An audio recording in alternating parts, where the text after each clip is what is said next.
Welcome to Worldview Matters, discussing controversial issues, discerning current events, defending biblical Christianity. No topic off limits. And now, here's your host, David Fiorazo. Hey friends, God bless you. Thanks so much for tuning in and for sharing the podcast. Ken Michael is my guest today. Before I get to him, I want to thank, I don't know if I've done this in a while, monthly donors to Worldview Matters. You guys power us and keep us going. Thank you.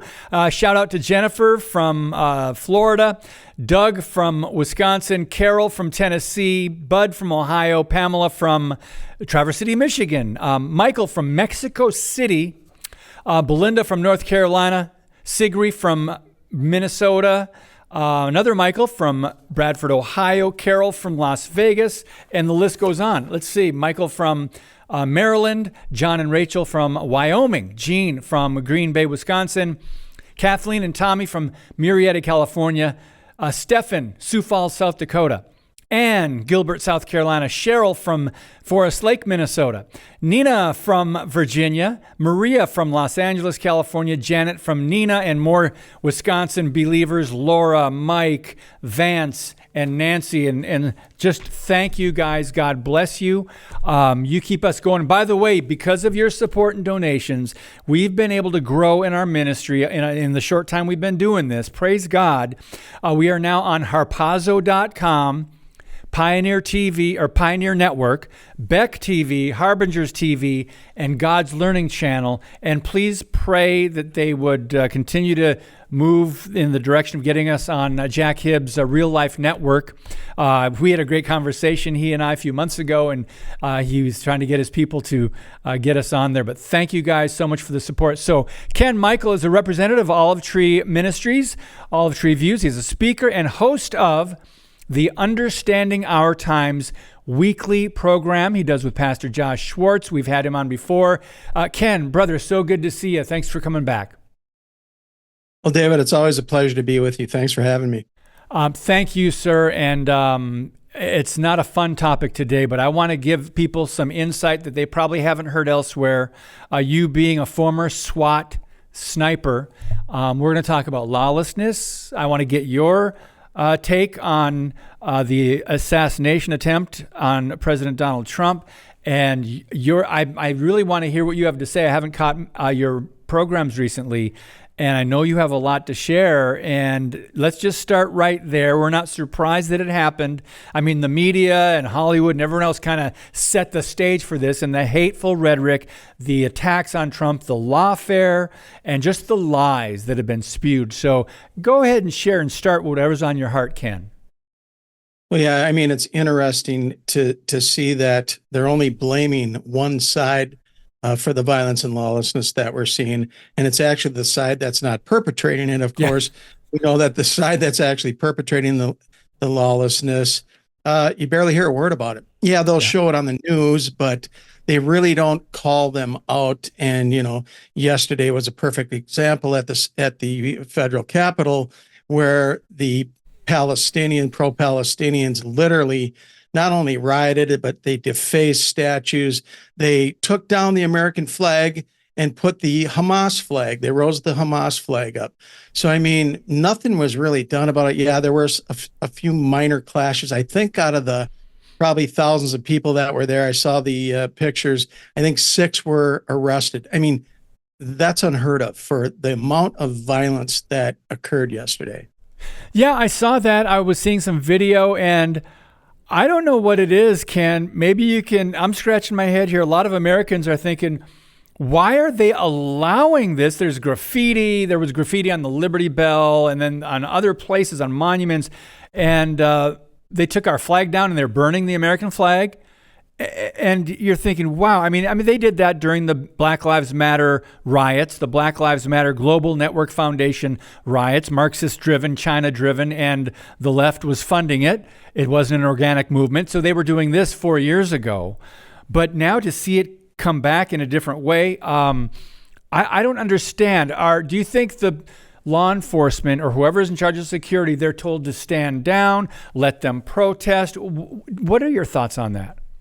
Well, yeah, I mean, certainly since the George Floyd incident, we've seen a dampering down of use of force, justifiable use of force, I might add, with law enforcement, and they're afraid, David, because everything's being recorded. Even if they're justified, they don't want to be the ones caught on camera, enacting and preventing some of this violence and having to actually use force. So this isn't anything new. In 2007, when I was on our SWAT team, we were responsible for some of the security at the Republican convention in St. Paul, Minnesota. And there was a lot, there's Antifa and all these groups were there. I mean, thousands, literally thousands of people rioting and protesting. They tried to breach the XL Energy Center where they were speaking. And I mean, it was all out. I mean, we had to have a force used to keep people from going into that building. But we actually were encouraged to do that. And we would have been protected by basically by law had something happened. But now you're seeing law enforcement backing down almost. And I'm talking to my former colleagues in law enforcement, and they say, you know what, Ken, we're so short to begin with because people don't want to get in law enforcement now, and they realize it's a dangerous position to be in. But they're backing down from this because they don't want to get in trouble. And it's unfortunate because they're telling me all they want to do is go out and do their job, do the calls that they're supposed to go on, but there's nothing proactive going on. And if you don't have proactive policing going on in your community, you're going to have a huge increase in crime. And we're seeing the fruits of that. The places that have defunded the police, Seattle, Portland, other places, I don't think that we as a nation have learned our lesson from those case studies, if you want to call it that, because the media doesn't report on it. The skyrocketing crime, Chicago, oh my goodness, off the charts. But the media won't report fairly on that. But yet, innocent people are being murdered, injured. They're just massive issues with drugs and everything else. But yet we don't hear about it. Do you think that's part of the problem for as far as the whole of America not learning a lesson from these places that have been all in on defunding the police? Well, David, I'm in the heart of it. I'm in the belly of the beast. I'm in Minneapolis. And right now, just the Minneapolis Police Department, not the surrounding suburbs, even though they're included, Minneapolis Police Department's almost at half staff. They can only answer high priority calls. That's where they're at right now. And I've got friends in the department, and they're devastated. So now what they've had to do is try to get people to come back onto the force. So they're offering exorbitant amounts of money to do it, but they don't have the manpower to cover just the high priority calls in that city. So that's not just Minneapolis, it's every major city in this country. So we're already seeing the quick effects of defunding the police, and with all of the immigrants, and I'll say terrorists, because there are thousands of terrorists we've allowed to come in this country, not just pro-Palestinian, but people that were trained Islamists that are here in this country right now. Just yesterday, Senator Amy Klobuchar's office was surrounded and protested right here in Minneapolis. You saw what happened at the Capitol. This is happening every single day in major cities across America, and you barely hear a blip from our media, which is completely complicit in all this. Yes, thank you for saying that and using that word, complicit. I've been studying the media and writing about that for decades, and it's just sad that they're not serving the people. And I hope more people will catch on. But Ken, I want to get your take. By the way, friends, the second half of the podcast today, we will talk about Ken's perspective as a former SWAT team member and sniper on the assassination attempt on Trump. But I want to go back to, I wrote something in a chapter in my book, Canceling Christianity, on this lawlessness, Black Lives Matter. I contrasted Christianity with Marxism. And I said, reform is good. The heart of man, however, is still wicked. And this is our underlying problem. And then I quote Kyle S. Rees. He was at that time the national spokesman for law enforcement today.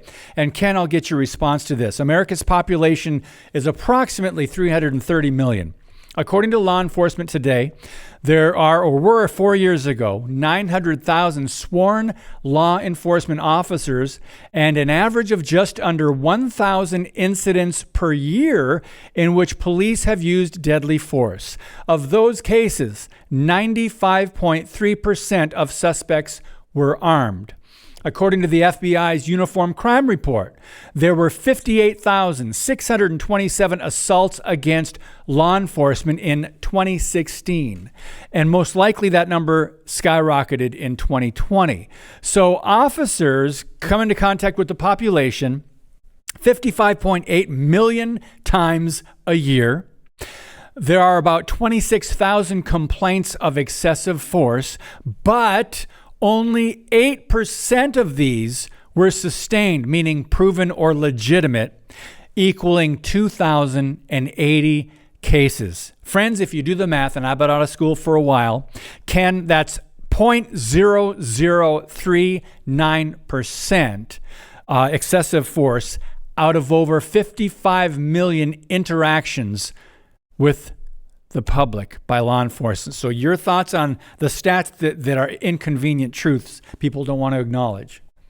Well, exactly. I mean, those are amazing statistics in favor of law enforcement. But what the media does, and what unfortunately the top people in our government and most of the left-leaning or leftist states, they're not even left-leaning anymore. They're flat out communists. Exactly. We're seeing some flat out in many of these states. And what they do is they cherry pick the one or two incidents that happen every single year, and then they focus on those and they replay them over and over and over. And then they group all of law enforcement into that category. And so they demonize them. And we saw it with the Rodney King incident years ago. And after that, it's almost overnight things changed towards law enforcement. I was working then, and I saw, what happened, and it literally changed things overnight. And then what really catapulted law enforcement into being demonized was in 2008. And if you recall, I'm trying to think of who the administration was back then. We know it changed overnight, and we saw law enforcement officers being assassinated right in their patrol cars, and hardly a word was spoken about it. I mean, yeah, they would report it. And ever since 2008, there's been this continual demonization of law enforcement, people in charge. And it's not just law enforcement, parental authority, teacher authority. I talked to teachers all over the country. I worked in the schools for several years, so I saw it firsthand. So anything to do with authority, and that's what Marxism does, it breaks down authority so that the government is in charge. And if you look at what's happened over the past few decades, we've depleted all of our top officials in our government, whether it's in we're seeing the attorney generals being brought in that are leftists, that are pure communists. We have one here in Minnesota. So when you deplete all the top authority figures, the mainline people have to go along with that. They have to either follow orders or resign from their position. And that's what we've seen in the military, the attorney general's office, the CIA, the FBI. You go right down the line. All of the top officials have been depleted, and now they'll do exactly what the government tells them to do. And unfortunately, it's the mainline people that are, for the most part, really good people and want to do their job, want to do a good job. They're the ones that suffer. Yeah. Amen, brother. We're with Ken Michael, and you can watch more of his programs at olivetreeviews.org, and just look under video. It says Understanding Our Times Prophecy Updates. I love the recent one on the doctrines of demons. But we'll be right back with Ken Michael on Worldview Matters. Today's episode is brought to you by Freedom Project Academy. Take back your kids' education. FPA's fully accredited classical curriculum provides live, on-demand, and homeschool courses built on Judeo-Christian values. Request your information packet and save 10% on tuition by visiting freedomforschool.com. That's freedom, F-O-R, school.com.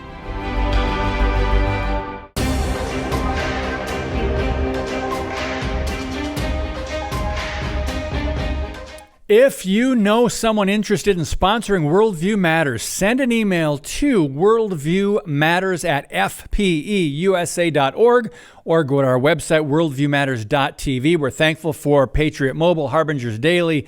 We're thankful for Freedom Project Academy. But I mentioned Harbingers Daily, and there's a page over there that Ken Michael is got a, you can see the programs, Understanding Our Times.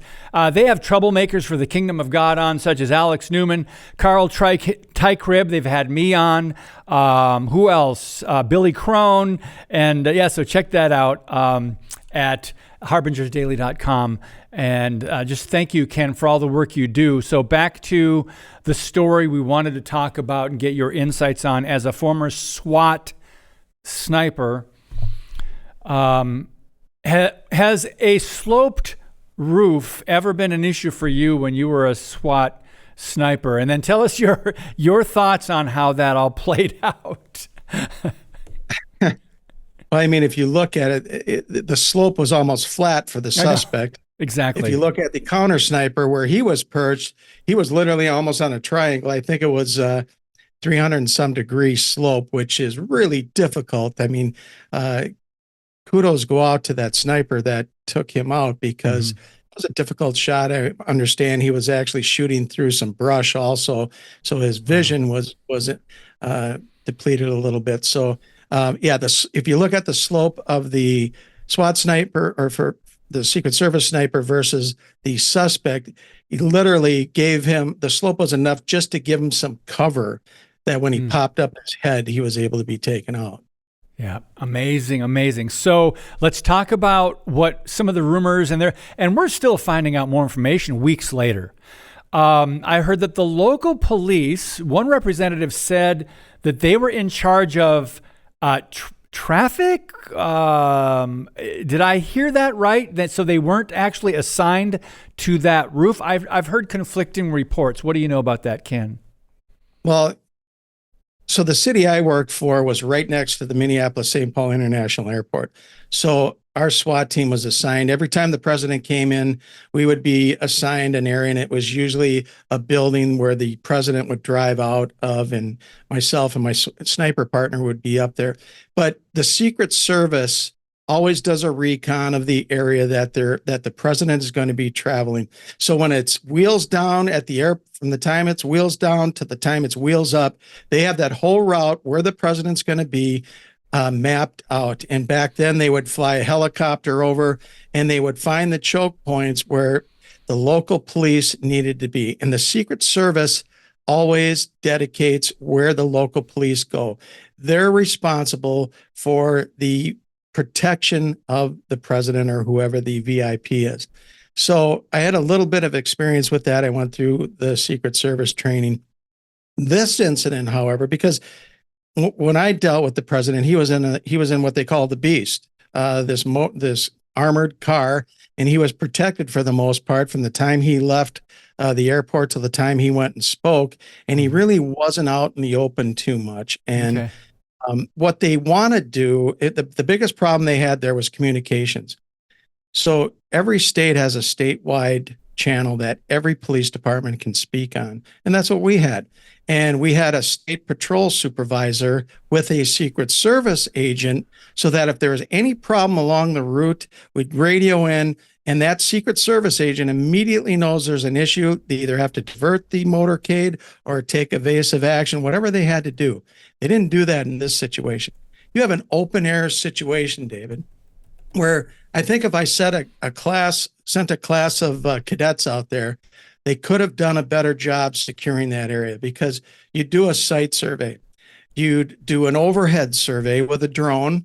You put somebody on the stage, and if you looked out, and I've seen the schematics of it, there's 4 steel buildings lined up 130 to 150 yards out. Well, bingo. Those are the first spots that I'm going to put people. And then I'm going to build my perimeter out from that. Another few hundred to who knows, however that field is. But nobody should be coming in that perimeter, let alone a suspect. So when you look at what happened, not only was the suspect able to enter that area, so were hundreds of other people that were walking around, if you saw the videos. Now they stationed local police inside the building, which completely blows my mind. I don't know why you'd put people inside the building where most of your vision is obscured. Yeah. You can't see what's next to you, behind you. Had these officers just been standing outside, they would have seen the suspect walking up and climbing up onto the building. So this real quick, these weren't mistakes that were made. This was dereliction of duty. This is basic containment, and it should have been a fundamental process that the Secret Service would have went through to make that area secure so that no one could have climbed up on a building with a rifle and taken a shot at the president. That's just the beginning. So, Ken Michael, I see a couple options. One being what you said, a dereliction of duty, just horrific failures, possibly due to DEI and diversity, equity, inclusion, and the woman that didn't have any, I don't know, she shouldn't have been in that position. But the other possibility is an inside job. This is where the conspiracy theory gets going, and there could have been more behind it. Was it the deep state? Was it others? Was this purposeful? They let their guard down. Were someone given the orders to stand down or not be in the right place? We can only speculate now, but what can you tell us, or what does your gut say about those possibilities? Well, I just interviewed Alex Newman 2 days ago, and he spoke. He unedited interview. He said that Roger Stone. He spoke to him directly, and the Trump campaign knows that something critical happened that shouldn't have happened, and he believes it's the deep state. And I'm not a conspiracy theorist, but how in the world can a 20-year-old walk into that area, bring a rifle, fly a drone around beforehand, and then get 8 shots off without the Secret Service confronting him? Now, they did see him before that, which was good, but no one could find him. So I believe it was just a few minutes before, it was 18 minutes before, he was seen again, and they still allowed the president to go up on stage. That's another problem. Exactly. And then law enforcement actually confronted him a few minutes beforehand, but he was up on that roof over 2 minutes, while the crowd was yelling, "Hey, there's a guy on the roof with a rifle. There's a guy on the roof with a rifle."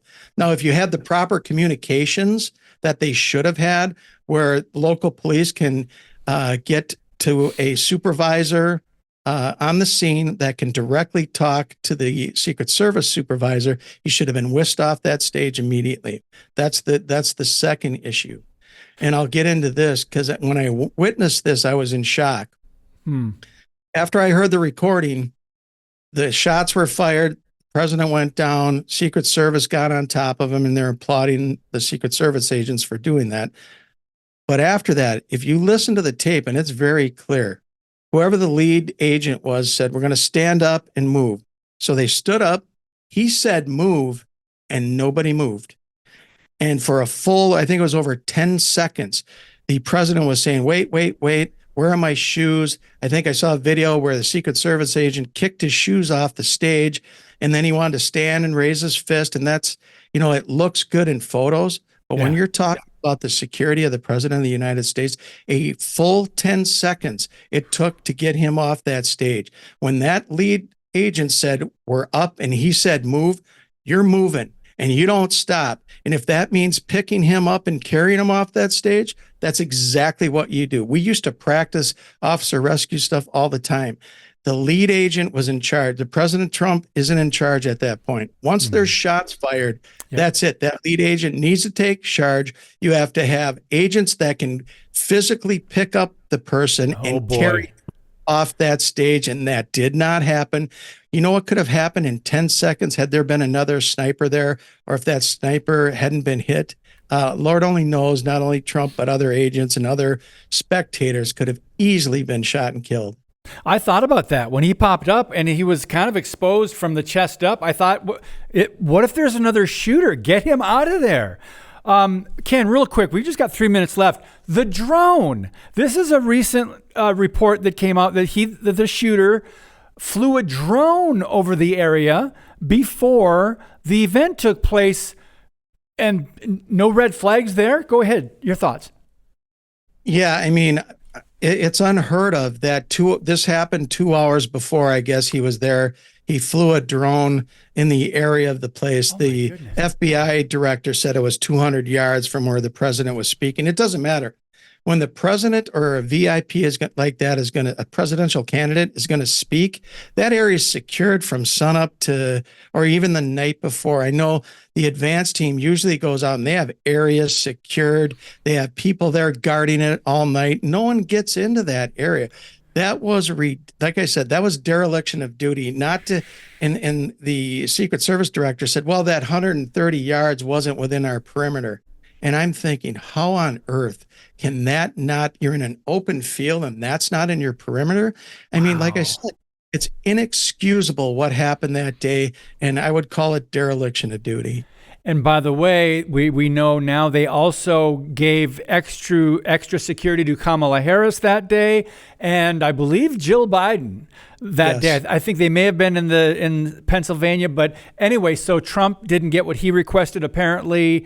There's so much wrong with this that I think people are just saying, come on, how can there be so many of these glaring red flags? Go ahead. I'll add this.